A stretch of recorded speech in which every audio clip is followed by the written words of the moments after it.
Hello, America. I'm Mark Levin. This is Life, Liberty, and Levin with our great guest, Heather McDonald. How are you? Fine, thank you, Mark. Thank you for having me on. Well, you have a BA and MA in English. You have a JD. You're a lawyer. But you're a scholar in so many areas, race relations, immigration, policing, and colleges and universities, and this is where I really wanted to delve in with you. You have a brand new book, The Diversity Delusion, How Race and Gender Pandering Corrupt the University and Undermine Our Culture. This is so relevant today.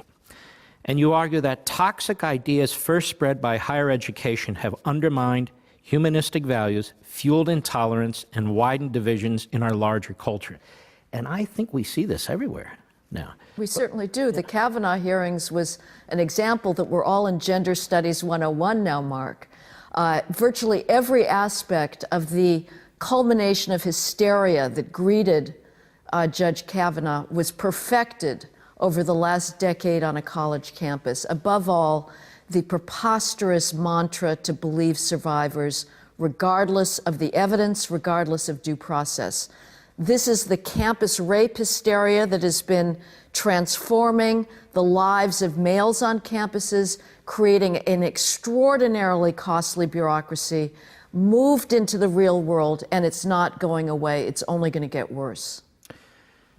What have our universities and colleges become, and when did this happen? I mean, they were always kind of liberal in the last several decades, but in some ways, and not my phrase, now, they're almost sort of a Soviet-style system where there really isn't free speech. You're not allowed to challenge the so-called norms in the universities, where race and gender seem to have a priority over other things and that sort of thing. When did all this happen? Well, the 80s was when it started, in my view. That's when you got radical multiculturalism that hit. I was in college in the 70s. I'm very grateful for that because I was allowed to read John Milton, William Wordsworth, and Shakespeare without anyone thinking to complain about the gonads and melanin of those authors. I got to lose myself in beauty, in greatness, and sublimity. Come the 80s, and students were given a license for ignorance. They were taught that the only thing they needed to know about a book was the race and gender of the author, to know whether it was thoroughly dismissible without even being read, and they could go on to instead wallow in their own delusional oppression.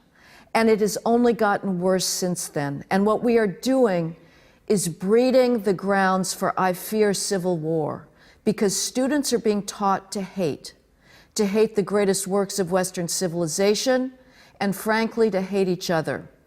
From the moment a student steps on college campus today as a freshman, or a fresh person, I should probably say, the bureaucracy is determined to drum into that student's head identity politics, which says he's either a victim or an oppressor. Oppressors are obviously, most famously, white males, heterosexual white males. The only way they can get out of their oppressor category is to become an ally of the oppressed. The most preposterous delusion of all of this is students actually believe that they are at risk of their lives from circumambient racism and sexism on a college campus. This an environment that, in traditional liberal terms, is the most tolerant environment in human history for society's traditionally marginalized groups. Yet there's a massive bureaucracy dedicated to cultivating in students this delusional sense of their own oppression, which then they carry with them. It's a chip on their shoulder that prevents them from seizing the magnificent opportunities to learn, to read every book that's ever been written. And they carry this chip, this delusional victimology, into the world at large. And they are going around blaming American institutions of endemic racism and sexism when that no longer is true.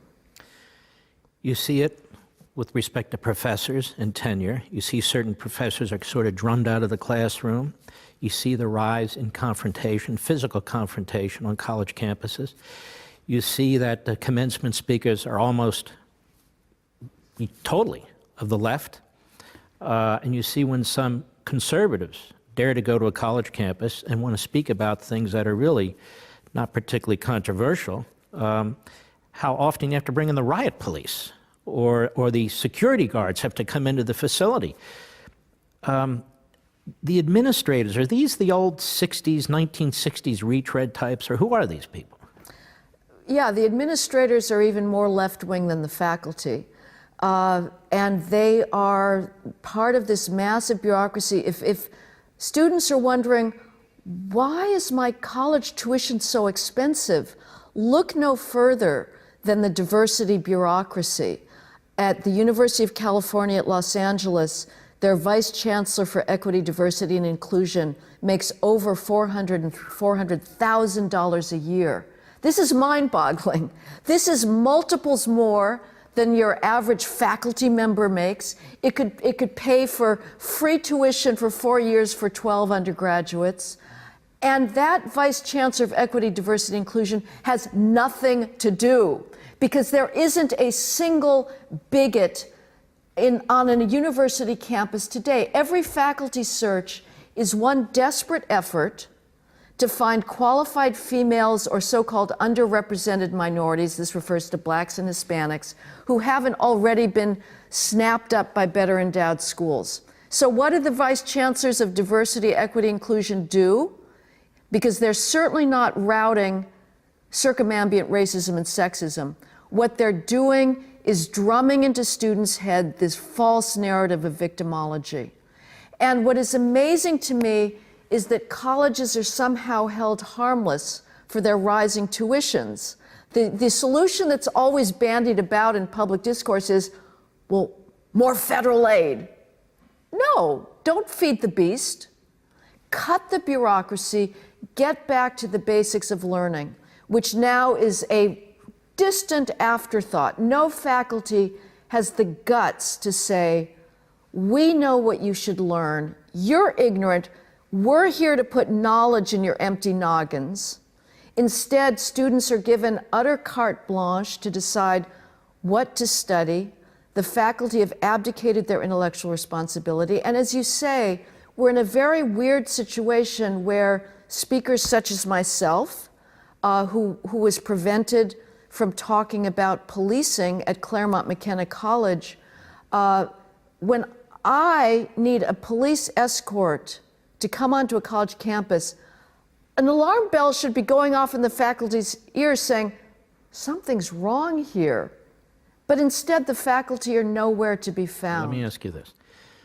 So why do we passively subsidize this? Through our taxes, through tuition, through student loans? You know, you have Bernie Sanders out there saying free college for everybody. Well, of course, these are, as you're saying, more indoctrination mills, more than anything else. So free college, and Obama with, you know, the federal government should assume all the student debt. So they talk about college as if it really is academic rather than, in so many respects, propaganda-oriented. They know about this then. They know what they're doing. Mm-hmm. It bleeds into the greater society, doesn't it? It bleeds into politics. It bleeds into the media. Some of the things you're talking about, I see in the media. I see with anchors on TV. I see with commentators on TV. Well, identity politics is everywhere. I am so sick of hearing somebody preface his remarks by saying, well, as a white female or as a black female, X, Y, Z. I'm sorry, that's a non sequitur. It is not the case that I can predict your views knowing that you're a white male. I cannot predict your views if you were a black female. And it is the height of both arrogance and condescension to think that somebody can be typecasted on the basis of that. But of course, that is now the currency of the political realm. So it has certainly bled into politics. The Democratic Party now is an extension of this poisonous identity politics on college campuses. And to be honest, I can only hope it continues, because Americans by and large are not buying it. But the thing that worries me the most, Mark, is what this is doing to our scientific advantage in the so-called STEM fields. This is the science, technology, engineering, and math. For a while, people who were optimists thought, well, okay, You got the gender studies here, you got the women's studies there, you got the Chicana studies there. It's all going to stay put. Science will be the one realm that remains committed to meritocracy because we all understand, of course, that there's no such thing as female physics. There's no such thing as Iranian physics. There's physics. There's math. This is the accomplishment of human reason that is open to everybody. Well, that was a false hope. Anybody that knew anything about the university would have known it's not safe. And now you have nothing less than the National Science Foundation, a federal agency that is the premier funder of basic research on college campuses, that has itself been colonized by this poisonous identity politics. The National Science Foundation is spending billions of our taxpayer dollars funding gender theorists on college campuses to study so-called intersectionality and microaggressions in the STEM fields, on the assumption that the only possible explanation for why we do not have 50-50 gender parity in our engineering departments and math departments must be, by definition, the result of sexism. That is the diversity delusion. That is the fundamental lie that we've been fed, that any disparity in a representation, whether it's a gender disparity or race disparity, must be the result of discrimination. And so our STEM fields now are obsessed with gender equity and race equity. So it also is an attack, as you write, on competition, obviously. Right. And on merit. It is. And so we kind of dumb down our society. We tribalize our society. We balkanize our society. Who does this benefit? Well, it benefits the bureaucracy because let's start again with the college campus, but it goes into corporations as well.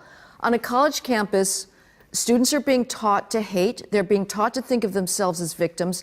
I would argue this is a side issue we can get or can't get into. Racial preferences, which are a poisonous policy, feed into this in complex ways. But every time that students hold these protests, like brown students occupying the president's office saying, well, it's very hard to have to go to class and study for exams because we're working so hard at, quote, staying alive at Brown. This is preposterous. This is delusional. But every time there's a little outbreak of student hysteria, the diversity bureaucracy walks in and says, well, we need more diversity bureaucrats. And sadly, the students agree, and they inevitably ask for more vice chancellors of equity, diversity, But you also brought up the Kavanaugh hearings. And so what I'm getting at is, when you indoctrinate people this way, when you affect their thinking this way, I mean, eventually they leave college and they leave a university and they go out into the broader world. And I feel like the Democrat Party plays into this.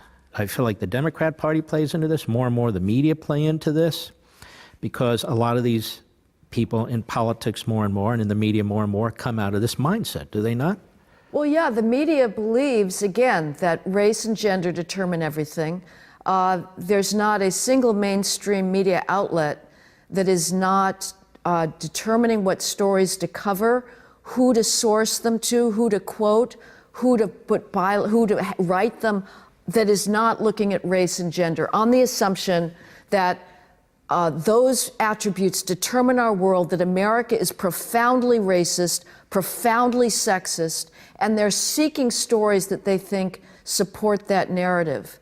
And it's also in corporations, HR departments. You know, one of the main milestones that show how much the university identity politics is transforming our competitive edge was when Google fired a young computer engineer named James Damore in August of 2017.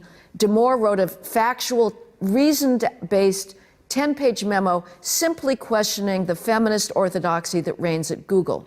He was fired. Well, one of the interesting comments on the Google chat board said, we need to stop this diversity madness before it goes any further. Right now, our HR department is simply an outpost of gender studies and black studies. All right. Don't forget, folks, almost every weeknight you can watch Levin TV. Levin TV, I'll be there at crtv.com, crtv.com. We'd love you to join us. Just give us a call at 844-LEVIN-TV, 844-LEVIN-TV. We'll be right back.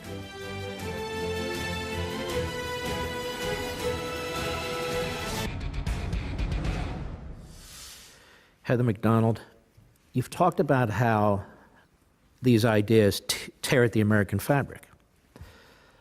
But they have real-world consequences, not only in our politics, not only in our media, but in competition with countries, China, Russia, and so forth. Explain. Well, China is ruthlessly meritocratic. It doesn't give a damn about identity politics. It wants the best engineers and the best physics. If they're all female, great. If they're all male, great. Who cares? The United States is diverting vast sums of money into trying to engineer gender parity in its labs. Meanwhile, China is racing ahead with ruthless, competitive drive. We are putting our competitive edge at risk. Right now, we're still ahead, but do not assume that that is going to last forever if we continue to put these irrelevancies of gender above all else and race to a lesser extent ahead of scientific competitiveness. Because, again, it's not just China, it's also Russia. They are spending 100% of their science research money on doing science. We are devoting ever-increasing percentage into gender politics, whether it's at MIT, Harvard, UC Berkeley, or whether it's coming out of Congress through the National Science Foundation. This has to be stopped. This has to be stopped. You've got almost a monopoly ideology on these college campuses. You're getting to a point of a monopoly ideology in our newsrooms. Right. In the Democrat Party, you have almost a monopoly ideology. There aren't many so-called centrists or moderates left, certainly very few conservatives left. This is quite daunting, isn't it? It is daunting, but one has to fight for truth against falsehood. How do you do that? Well, I think, for one, we need to defund the universities. Alumni have to stop giving money. Realize that these schools, you have a false ideal about them. They are, again, generators of ideology, not of wisdom. And there needs to be alternative venues, the support of classical learning and the humanities. But I think, frankly, and certainly we need to talk about the value of free speech, but the free speech problem is a symptom of something much more deep, which is this cultivation of victimology. I think what also needs to be done, Mark, and this may be a false hope, I don't hear enough voices providing an alternative explanation for why there is not necessarily 50-50 gender parity in a math department. Right now, the sole explanation out there is implicit bias, that females are somehow being discouraged from studying math. The fact is, the countries with the most gender equity have the greatest disparities in STEM because, on average, females and males are interested in different types of work. Males, on average, and there's always individual differences, you can't assume anything about an individual based on an average, but on average, males are more attracted to abstract work, to competition, they're higher risk prone. Females want more hands-on, relational, human-based work. So I do not expect that people working for the Nobel Prize in physics or earning it in math are going to be 50-50 gender. And I'm also willing to talk about something that is very taboo, Mark, which is that skills are not evenly distributed among different groups. High-end math skills, if you look at the 0.01% of the highest-end math skills, and also the dummies, who are the worst math clods? It's males. Who are the greatest math geniuses? 0.01% of the highest-end math skills. Males outnumber females 2.5 to 1. So Larry Summers, when he was president of Harvard, dared talk about this distribution of math skills. He got fired. We have to keep talking about that, though, because they dominate the explanation for inequalities or lack of parity is always racism or sexism. We have to fight that. Let's overlay this with immigration. Yeah. Because if diversity based on physical characteristics and so forth is the key, which takes place in colleges and universities and more in the broader society, this complicates it even further, because people coming into this country, many of whom we'd consider minorities, south of the border, Asia, Africa, the Middle East, how do we account for that? In other words, when I see these statistics about the percentage of the population that is this group, and why aren't they part of this group? Well, some of them are first generation. Some of them haven't even assimilated into the country yet. So many of these statistics are bogus to begin with. And aren't we teaching people who come into this country, newly come into this country, the wrong thing? Shouldn't we be teaching assimilation, the American culture, meritocracy, as you put it, and so forth? And yet I don't see us doing that. No, of course not. Assimilation is now a dirty word. You cannot speak about that on a college campus. And what I find most interesting is the way Asians are tending. Right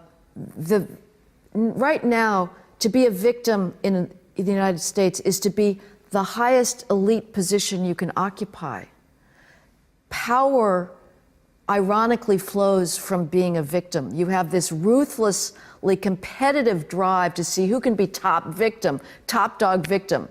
And it's mano a mano. People are pulling each other down. You know, now the top victim is trans, but I can guarantee you in another 5 years, trans is going to be pulled down and there'll be somebody else on top victim. And anybody who can predict that gets the prize. But you were talking about the Asians are the most academically competitive because the academic culture at home is so strong. And yet, a large percentage of Asians are saying, well, don't call us the model minority.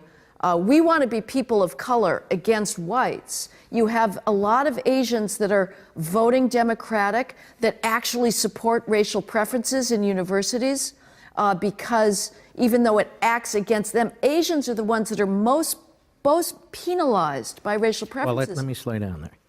You don't see that at Harvard. The Asian community, or part of it, is challenging. A small part. But they're challenging the admissions at Harvard because they're being discriminated against because it's not based on merit. Right. And so this is a problem for that community. But I don't even like this kind of talk. That community, this. We so dehumanize humanity. We dehumanize the individual is what I'm trying to say. We'll be right back. Heather McDonald, we've seen this caravan, this invasion that's been taking place for a period of time. The president wants to put an end to it.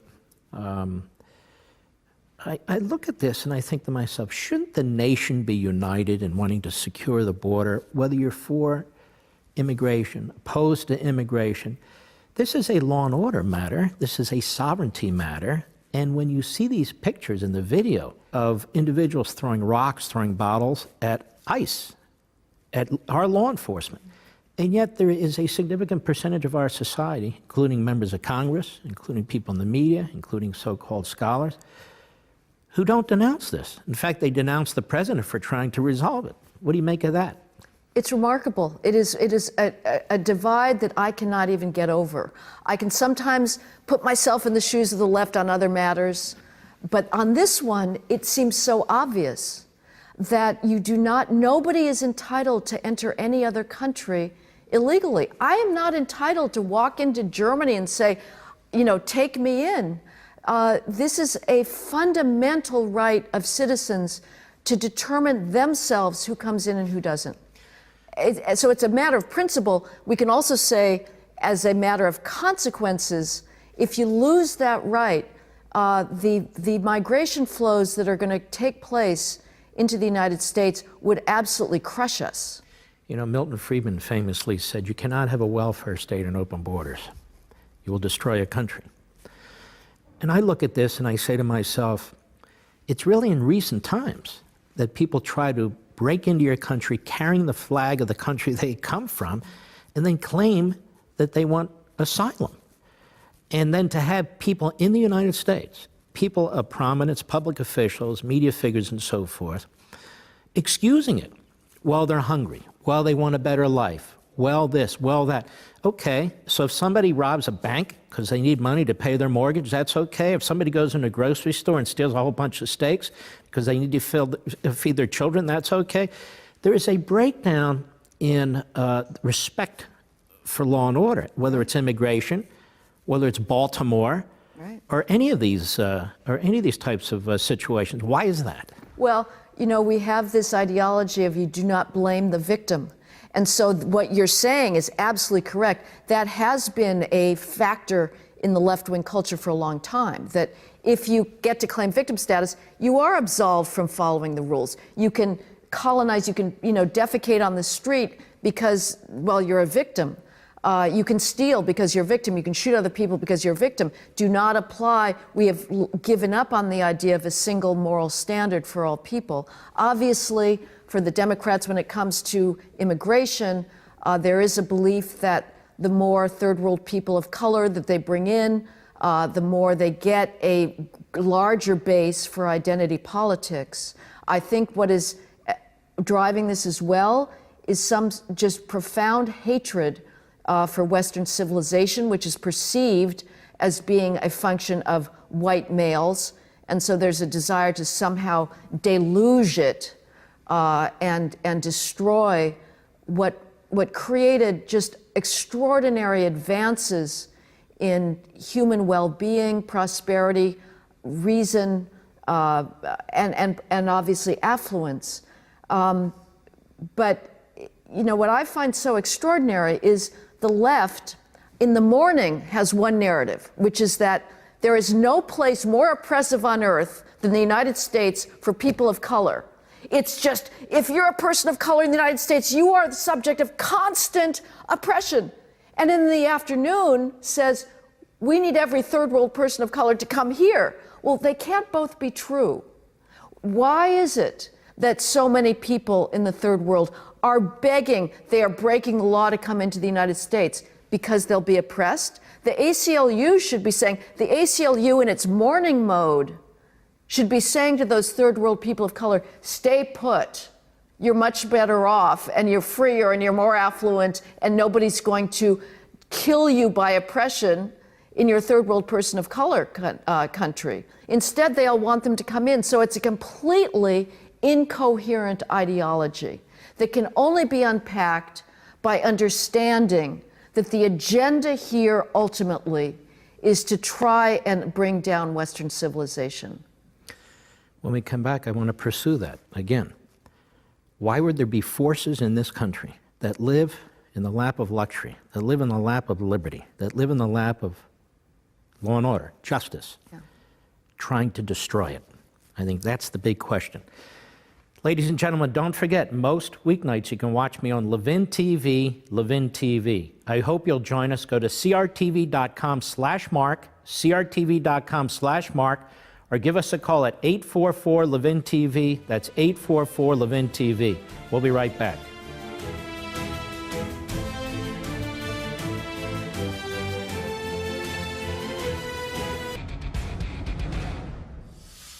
We do need to ask the question, I do. Why would there be such powerful forces in this country that want to destroy these various instrumentalities of liberty, these constitutional standards and so forth? And let me give you my idea. Isn't it because that's the nature of progressivism? Progressivism is really the progeny of Marxism, of Hegel, of Rousseau, that they've told us this. John Dewey told us this. Woodrow Wilson told us this. Many of them told us this, the intellectuals beginning of the last century. And they tell us this today, pretty much. That is, we need a clean slate. So this country was founded by slave owners. It's got to be destroyed. The Constitution's okay if we can use it to get where we want to go. Liberty's good as long as we can exploit liberty to get to where we want to go. And so they talk about radical egalitarianism, college for all, health care for all. And this isn't new. We've seen it in all these societies that basically destroy liberty and empower government, centralized government. It's the same story. A relative few control the society while they claim to be populists and reformers and so forth. Isn't that the scent of what's taking place here? Well, that's certainly part of it, and because it is true that you can say Marxism, at least in its embodiment in China and Russia, China at least was not really a Western phenomenon. To me, what I notice about our world, too, is that the peculiarity of American culture and Western European culture in general being so self-hating. This is, I think, relatively new in human experience for a culture to want to claim that its own basis is founded in injustice, rather than celebrating itself. Traditionally, maybe to a fault, countries and civilizations celebrated strength and accomplishment and power, and maybe not enough appreciated other cultures. We're the opposite.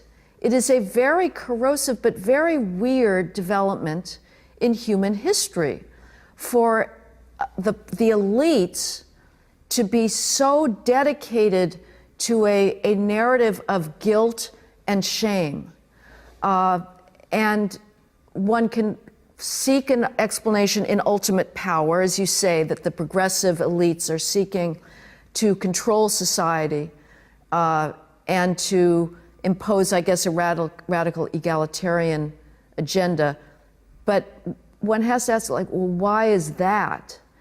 And it's complicated. I think for America, obviously, we did have an original sin at the start of this country, which was our treatment of blacks, and it was very ugly and very hard for us to understand now how we could go for so many decades without seeing that fundamental contradiction. Many people did, and one can say that even at the start, the Constitution foresaw that eventually this contradiction would be reconciled and worked out. Nevertheless, it's understandable that we're guilty. Now, Shelby Steele on your program was very eloquent about saying it's time to move beyond that and realize that we now provide equal opportunity and the opportunity for individuals to seize their own fate and better themselves through the exercise of bourgeois values. But a large part of society wants to hold on to that guilt, exploit it, and continue with the idea that oppression is the defining characteristic. I mean, to me, the greatest exponent of these today is this highly sought after college speaker, Ta-Nehisi Coates, who is making just untold sums going around telling white America, that the very essence of America is to destroy the black body. Not in the 19th century, but today. And people love it. He goes to these all-white colleges and tells them, the essence of you people is to destroy us, and people cheer. It's a very, very weird thing. Mm-hmm. And yet I don't think it's unique in the sense that you have the greatest country, really, that mankind has ever established, where this is sort of rotting from within. And yet others have too, whether it's Athens or Rome and so forth. I don't compare us to them. I'm just saying for a different reason. I don't think they were saying we are the oppressors on earth. But they didn't need to. They just rotted from within because of the way they treated each other and the way they rejected their own initial founding and so. But that said, I'm not comfortable just staying with it's weird, because it is weird. Because it's well too advanced, it's too ubiquitous, in my view, to leave it at weird. I'm not saying there's a conspiracy, I'm saying there's an ideology. The ideology is the ideology, and it tells us what the ideology is. What's past is bad. Right. What's today is bad. Right. Only the future counts, and only we, the masterminds, can form the future. We've seen it in other societies, in other forms, and in other ways. And that's part of the puzzle of America, isn't it? We have freedom, which allows people to do things to this country and in this country that I think can be extremely destructive. We'll be right back.